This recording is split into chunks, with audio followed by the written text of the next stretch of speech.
Snapchat's going to manage your money. Sounds a little bit like the beginning of a bad joke, doesn't it?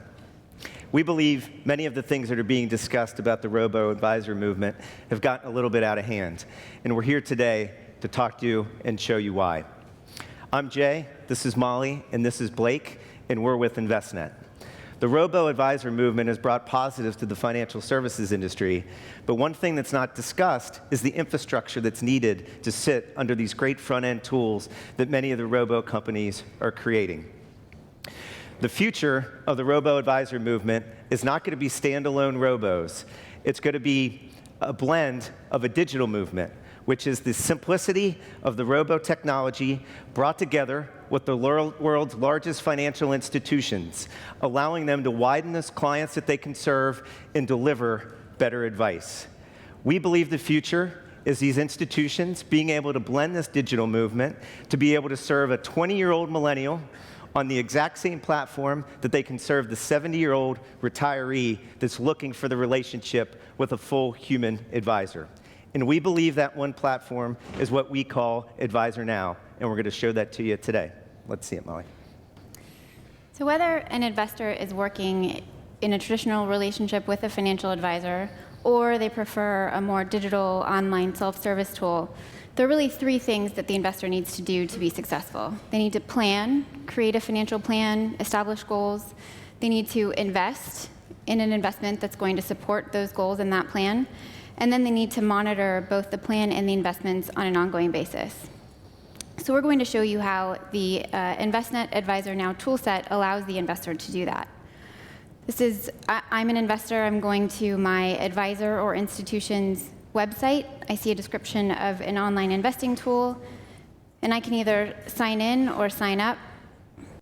So this is a white-labeled login screen that we provide to a financial advisor's firm or a institution. The first step in the financial planning process is to create a profile. So the investor would tell us a little bit about themselves and also what their tolerance for risk is. Once they have completed that profile, we'd also like to know a little bit about who they're planning for. So this would be other family members that might be included in the goals. And then this is really where the heart of the planning process is. So this is where they tell us about those goals. So it might be planning for retirement, I might be planning for education, or general purchase, like a home improvement or a boat. Once I've established those goals, I move on to provide some information about all of the assets that I already have working towards those goals. So that could be cash that I have in hand, but it could also be accounts held at other financial institutions. So we have an integration with Yodlee that brings in those outside assets so that the full picture of all of the client's wealth is represented as working towards that plan. After they have provided all of their financial information, if they have any retirement income and they're planning for retirement, they could detail that as well. And then they're shown really the likelihood of success. So with everything that they've told us, how likely are they to be able to meet those goals that they're planning for? They can do some what-if analysis, so maybe they want to see what would happen if they worked longer and retired later, or maybe if their daughter went to a less expensive college. So they're able to play around a little bit with the numbers.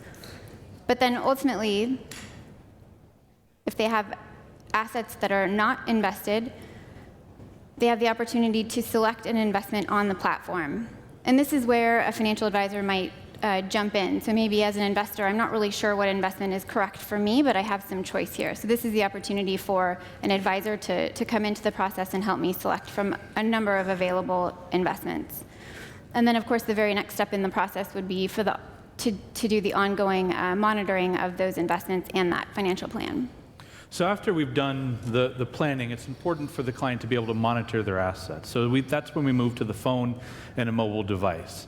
As the client pulls us up, we want to reinforce the goal-based planning process and also enable the advisor or the firm to extend their brand and help coach and nudge that client through the technology. So here, once again, you're seeing my assets, my liabilities, the integration with Yodlee to aggregate and continue to bring those held away assets on both sides of the balance sheet. So I click through here, you can see I've got an image of my financial advisor, I have my net worth report, I can see my transactions, the investment portfolio that I've selected. But where I want to really start here is under budgets. So if I look in budgets, you notice I have both a personal and a business budget. This is very important for a lot of our clients to be able to separate those, but bring those together under one platform. If I want to drill in and look at my food and dining budget, maybe I want to edit that budget, you'll see here that we're going to bring up and analyze this investor spending. I can move it up and down. If I want to change and give myself maybe an annual food budget, we're going to nudge the client again, reinforcing that relationship with the institution or the advisor. Here you see a picture of my advisor and telling us what other clients like me are spending per year, in this case in food and dining. So if I back out of this, we go into, of course, a document vault being very important as we have advisors communicating back and forth, but we get into the plan section. So this is tracking assets to my plan. We've broken this down in kind of annual chunks. So this is how we've been doing towards this year. So you can see with the market moving, I'm a little bit behind my plan. We're telling them what they need to do each month to get back on track. Then I want to move into my goal statuses. So I've set a number of different goals for myself. If I want to look at buying a vacation home, I get some details in here, and then it's going to talk to me about trade-offs. And the trade-offs is key here, because everyone's talking about moving towards goal-based planning, but as we worked with institutions to roll it out, we found that advisors and the end consumers are struggling.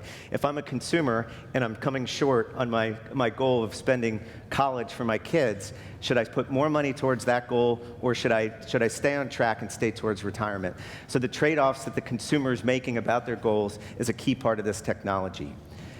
At Envestnet, we're very proud to serve over 42,000 advisors worldwide, and with our acquisition of Envestnet Yodlee, millions of consumers around the world through financial institutions, with the goal of bringing them together, consumer and advisor, better, closer together for better financial advice. Come see us later today at our booth. Thank you very much.